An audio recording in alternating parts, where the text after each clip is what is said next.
In 2015, researchers at the University of Nottingham pulled a 1,000-year-old recipe from an Anglo-Saxon medical textbook, a concoction of garlic, leek, wine, and cow bile brewed in a brass vessel for 9 days, and tested it against MRSA, one of the most dangerous antibiotic-resistant superbugs on the planet. 90% of the bacteria died. None of the individual ingredients did anything on their own, and only the exact combination, so prepared exactly as a 10th century English monk wrote it down, proved effective. That means a civilization we casually refer to as the Dark Ages had a working cure for a disease that modern hospitals still struggle with. These same people also lived in a world where 1 in 3 of their children died before the age of 5, where malaria circulated through the English countryside, and where the legal penalty for stealing could be having your hand cut off and nailed to the door of the building you stole from. This is England, 900 AD, and you would not have survived a single day of it. Before we get into why, and there are a lot of reasons why, the scene needs setting. When most people hear Dark Ages England, they picture some vaguely medieval landscape full of mud and misery, and they're not entirely wrong about the mud. But 900 AD lands on a very specific moment in time. Alfred the Great, the only English monarch ever called the Great, has just died on October the 26th, 899, and his son Edward the Elder is taking over a kingdom that, 20 years earlier, nearly ceased to exist. A massive Scandinavian coalition called the Great Heathen Army had arrived in 865 and systematically conquered every Anglo-Saxon kingdom except Wessex, destroying Northumbria, East Anglia, and Mercia one by one. King Edmund of East Anglia ended up captured, tortured, and killed. A surprise Viking attack on Chippenham in January 878 forced Alfred himself into hiding in the Somerset marshes, where his biographer Asser recorded that he survived on whatever he could forage by frequent raids, leading a restless life in great distress amid the woody and marshy places of Somerset. The King of England lived like a fugitive in a swamp, and that's where things stood, less than a generation before the year you've just been dropped into. England's population at this time sat somewhere between 1 and 2 million people, down from an estimated 3 to 5 million in late Roman Britain, which amounts to a demographic collapse potentially worse than the Black Death. Half the country, everything north and east of a line running from London to Chester, answered to Scandinavian control under a territory called the Danelaw. And you've just arrived with no Old English, no family, no lord, and no understanding of the world you're standing in. Which brings us to breakfast. You're getting pottage every morning and every evening, a thick stew made from barley or wheat, boiled with whatever vegetables are around, typically peas, beans, leeks, and onions. That cauldron sits over a central hearth inside your home, which is a single-room timber-framed structure about 15 meters long and 5 meters wide, built from wattle and daub walls under a thatched roof with no chimney at all. Smoke from the cooking fire drifts upward through a hole in the roof, which means your entire living space stays permanently hazy. On the bright side, the smoke preserves the thatch and kills some of the insects nesting in it.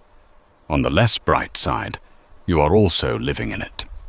The best archaeological evidence for these homes comes from West Stow in Suffolk, excavated between 1965 and 1972, where diggers uncovered 69 sunken featured buildings and 7 halls that housed an estimated 3 to 5 extended families. You slept on straw mats rolled up during the day, and your animals sometimes shared the space for warmth and protection, because there was no separation between your bedroom and your barn. But a 2022 Cambridge University study by Leggett and Lambert analyzed isotopic data from over 2,000 Anglo-Saxon skeletons spanning 6 centuries, and turned up something that challenges most assumptions about medieval class. Diet was almost identical across every social rank, with no statistical link between high status and a high-protein diet. Peasant or nobleman, you were eating the same thing, but the researchers described it as a wide range of people livening up bread with small quantities of meat and cheese, or eating pottages of leeks and whole grains with a little meat thrown in. Most people were nearly vegetarian, eating actual meat only a handful of times per year, because the primary meat animal was the pig, the only livestock raised exclusively for slaughter. Cattle pulled plows and gave milk, sheep produced wool, and chickens laid eggs, which meant every animal was worth more alive than on your plate. November carried the name Blodmoneth, or Blood Month, the time when you slaughtered whatever animals you couldn't afford to feed through winter, and desperately salted, smoked, and dried the meat before it rotted. The name sounds dramatic, but the reality behind it was just desperate logistics. Any carrots alongside your pottage would have been small and purple-red rather than the bright orange variety, which wouldn't exist for another 700 years, and honey served as the only sweetener because sugar was virtually unknown in Western Europe. You're washing all of this down with ale, and so is everyone else, men, women, and children, because the water will kill you. Water sources carried the same parasites already living in your intestines, roundworm and whipworm being essentially universal thanks to fecal contamination. And ale brewed from barley without hops served as the universal alternative. That gave it the shelf life of about a week and a flavor best described as liquid bread. Nearly all brewing fell to women, a fact preserved in the surname Brewster, where that female suffix is no accident. A 10th century educational text called Aelfric's Colloquy captures it perfectly. What do you drink? Ale, if I have it, or water if I have no ale. That exchange isn't a preference, it's a survival calculation. And even the word bridal comes from bride ale, and the toast wassail traces back to the Anglo-Saxon wes hol, meaning be healthy, a phrase they needed to repeat often because nobody was. And that brings us to what would actually kill you. Not Vikings, not yet. We'll get to them. The thing that killed more Anglo-Saxons than every Viking raid, blood feud and battlefield execution combined was disease. And the clock on that started ticking the moment you were born. An average life expectancy at birth in Anglo-Saxon England hovered around 30 to 35 years. But that number tells a deeply misleading story. Catastrophic infant and child mortality drove it almost entirely, with somewhere between 30 and 50% of all children dying before their 5th birthday. At Great Chesterford in Essex, where the soil happened to be alkaline enough to preserve infant bones that normally dissolve in England's acidic ground, where 40% of all burials turned out to be children under 5, 4 out of every 10 graves dug for babies. Great Chesterford isn't an outlier either. It's just the site where fragile infant bones survived, and the real numbers across England were likely worse. Surviving that gauntlet changed the math dramatically. Dental wear analysis on Anglo-Saxon skeletons from Worthy Park, Great Chesterford, and Mill Hill has turned up plenty of individuals who lived into their 60s and 70s. The human body hasn't changed in 1100 years, and a 35-year life expectancy never meant that everyone dropped dead at 35. What it means is that half the population never got the chance to find out what 35 felt like. Childbirth posed the single greatest threat to women. Researchers Sayer and Dickinson estimated in a 2013 World Archaeology study that up to half of all young female deaths stemmed from maternal mortality. At Rounds Furnells in Northamptonshire, only 29% of women remained alive by age 35, compared to 54% of men, a gap so wide it barely qualifies as a gap. Archaeologists at Oakington in Cambridgeshire uncovered a woman aged 25 to 30 with a fetus lodged sideways across her pelvis in a transverse lie, a position that kills without a caesarean section. No such procedure existed, and she died with the fetus still inside her, and someone buried them together, because that was just how things went. Beyond childbirth, the disease environment ground people down without mercy. Tuberculosis circulated widely, confirmed through ancient DNA at multiple sites, and leprosy had been present since at least the 5th century.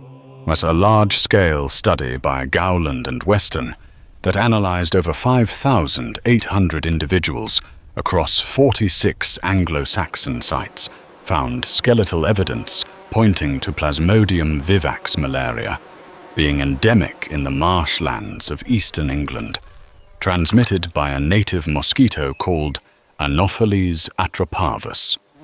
You could catch malaria in Suffolk, in England, and that's not a detail most people associate with the so-called Dark Ages.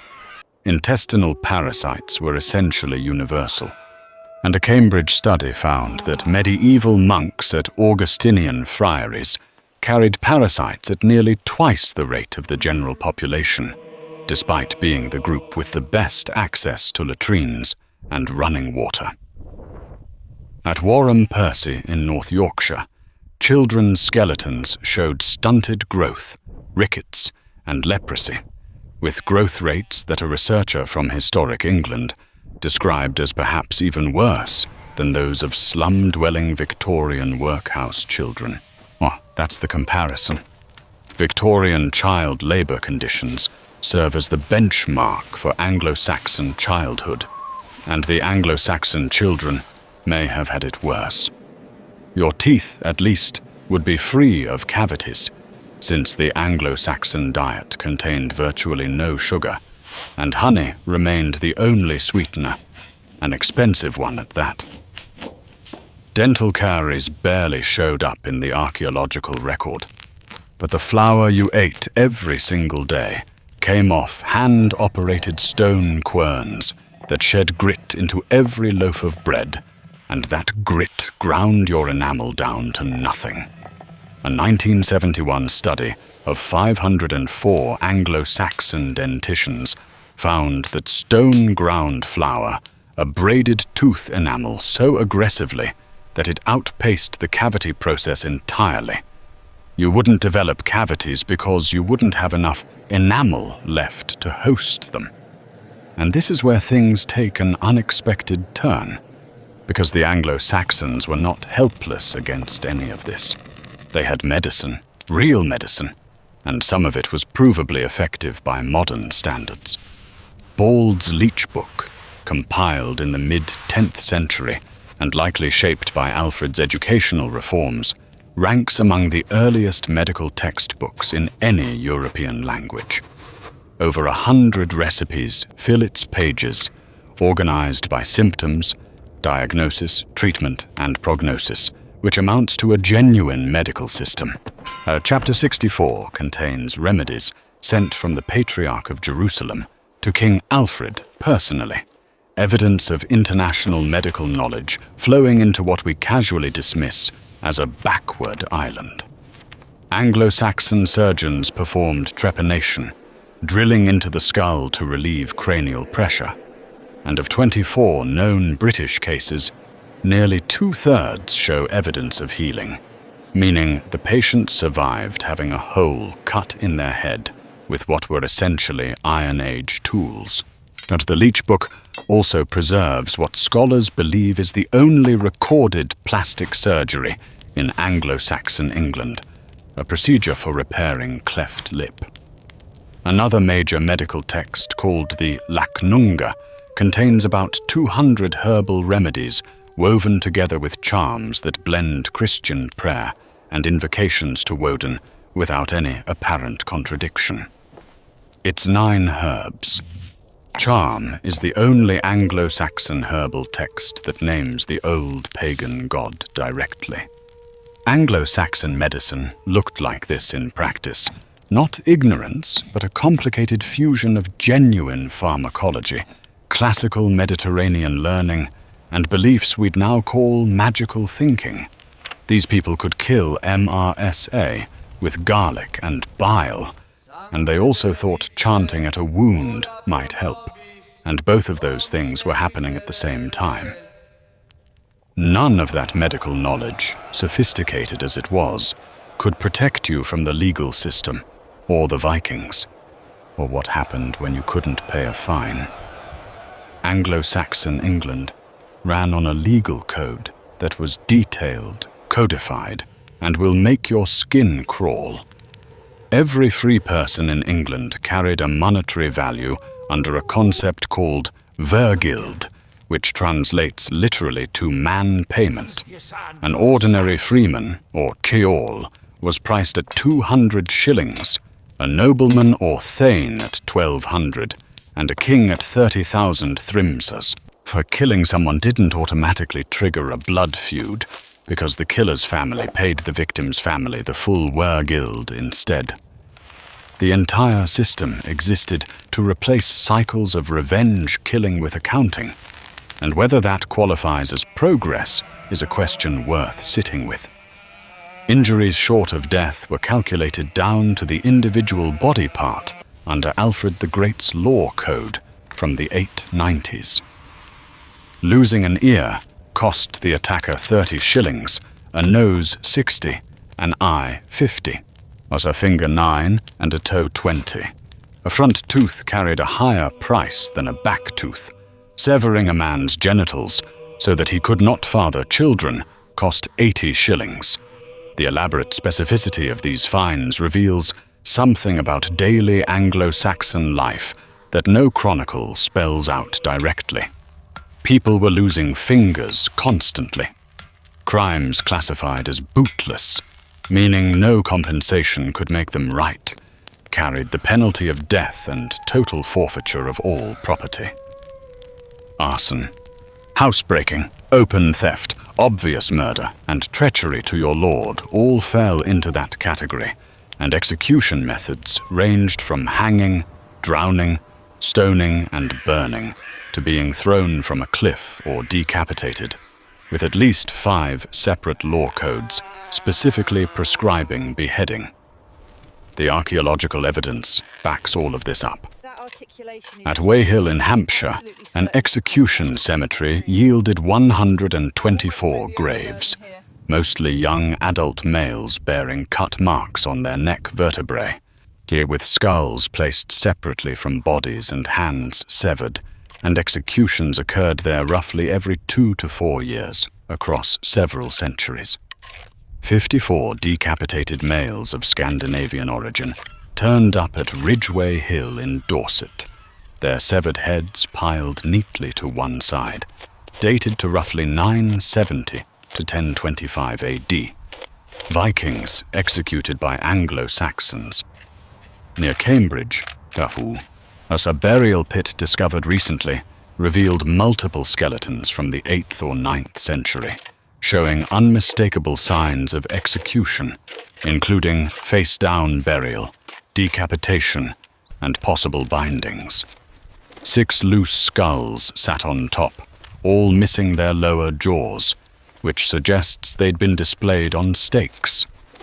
One individual stood 6 feet 5 inches tall, with a healed trepanation hole in his skull. in an era when the average man measured 5'8". Someone had operated on this giant's brain, and he survived the surgery, and then they killed him anyway. When the courts couldn't determine guilt, they turned to trial by ordeal, which meant grasping a bar of red-hot iron, plunging your hand into boiling water, or being lowered into a pond where sinking meant innocent and floating meant guilty. Keep that logic in mind while remembering that these were the same people killing MRSA with garlic. Collective responsibility saturated the entire system. Every male over 12 belonged to a tithing, a group of 10 men jointly liable for each other's conduct. And if one member committed a crime and fled, the other 9 covered his fine. A legal mechanism called the hue and cry required every villager to drop what they were doing and chase a fleeing criminal, and refusing meant paying a fine yourself. Failing to pay that fine, or any fine, meant that you and your entire family could be enslaved.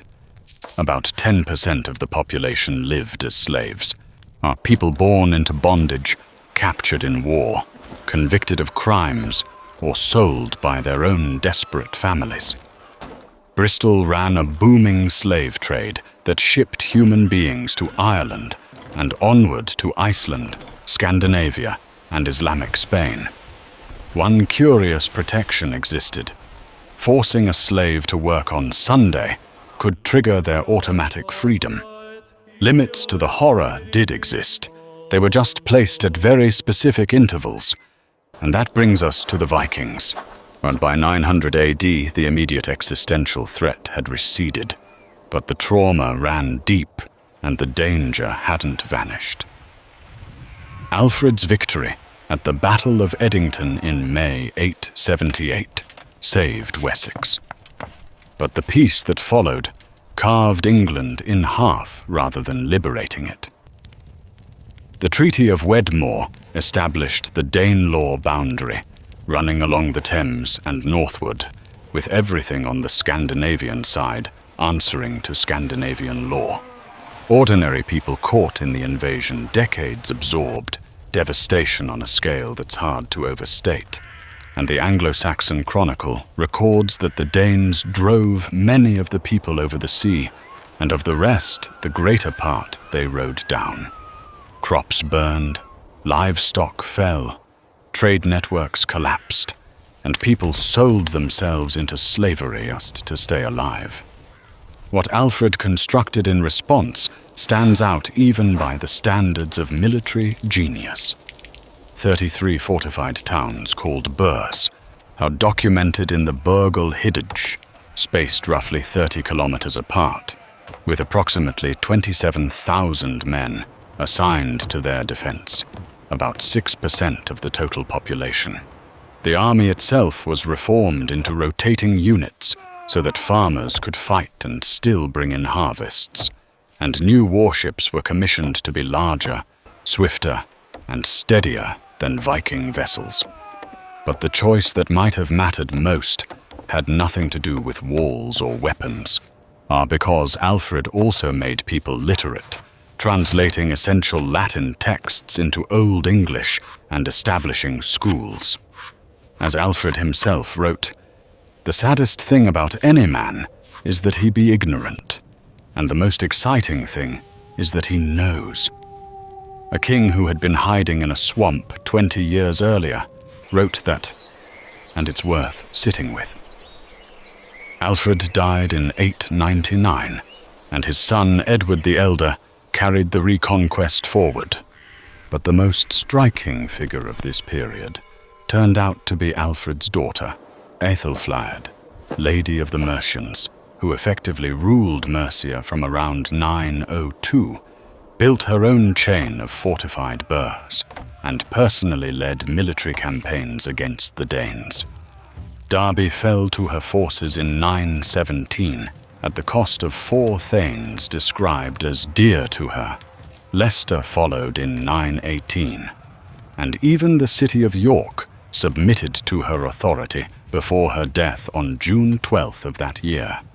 The Battle of Tettenhall on August 5th, 910, where a combined Wessex and Mercian army crushed a Northumbrian Danish raiding force and killed 3 Danish kings in a single engagement, was the product of coordination between Edward and his sister.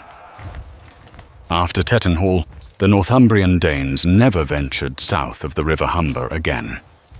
And then there's the detail that might be the most human element in this entire story. A monk named John of Wallingford recorded, with obvious irritation, that Danish men proved irresistible to English women because they combed their hair every day, bathed every Saturday, and regularly changed their clothes. The Old Norse word for Saturday, laugardagur, literally means washing day. Anglo-Saxon women preferred men who washed, and Anglo-Saxon men were furious about it. Historians have drawn a direct line between this resentment and the ethnic violence of the St. Brice's Day massacre of 1002, was when King Aethelred ordered the killing of all Danes in England. Many reasons fed that massacre, and jealousy over personal grooming probably shouldn't be dismissed as one of them. Which brings us back to you. You've landed in 900 AD, England unable to speak Old English, which sounds nothing like modern English and would be completely unintelligible to you. You carry no kindred, no extended family group, which means you carry 0 legal protection. When nobody is obligated to demand wergild if someone kills you, and nobody is required to shelter you. Without a lord, without a tithing, without a family, you are legally invisible, and you could find yourself enslaved within hours of arrival. Even if someone took mercy on you, your immune system amounts to a catastrophe in progress. You carry no resistance to the endemic strains of tuberculosis moving through every settlement, whilst the water is contaminated with parasites your body has never encountered, and a simple cut could turn fatal because the nearest thing to a hospital is a monastery, where the monks themselves carried intestinal worms at twice the rate of everyone else. Your house has no chimney, no glass windows, and no sanitation beyond a pit in the ground. Your diet consists of subsistence grain and vegetables with occasional pork. Your legal rights don't exist, and the nearest Viking-held territory sits a day's ride away. None of that, though, adds up to a world of savages. The Staffordshire hoard, discovered in 2009, and still the largest collection of Anglo-Saxon gold ever found, contained 5.1 kilograms of gold, 1.4 kilograms of silver, and roughly 3,500 pieces of garnet cloison, stripped from over 100 swords. The metalwork is staggering, and those garnets likely originated in Sri Lanka or Afghanistan. Anglo-Saxon manuscripts used blue pigment sourced from Afghan lapis lazuli, and King Offa minted a gold coin that was a near-exact copy of an Abbasid dinar from Baghdad, complete with Arabic script he probably couldn't read. These were not isolated people stumbling through ignorance. They were connected to a trading network that stretched across the known world. Anglo-Saxon women could own land, sell property without their husband's consent, initiate divorce, and appear as legal witnesses, holding the same wergild as men of their social class.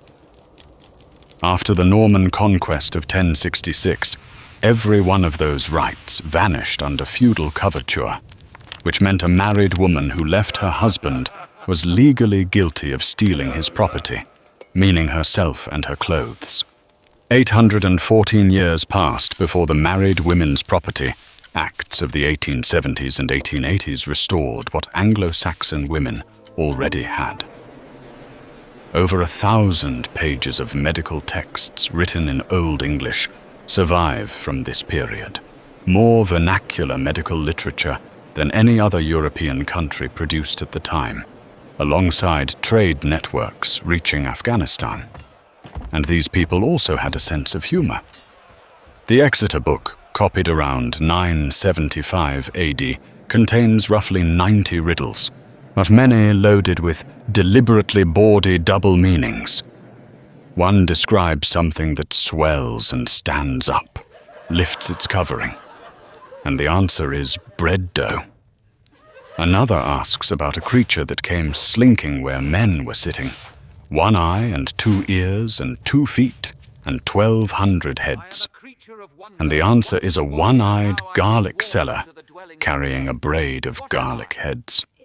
These were people who laughed, who told jokes around the fire after the pottage was eaten and the ale poured, who played a strategy board game called Hnefatafel and bet on horse races and listened to poetry about heroes and monsters.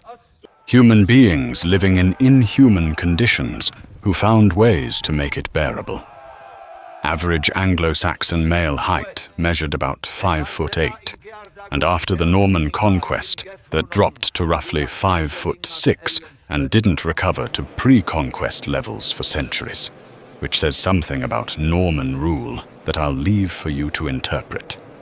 The year is 900 AD.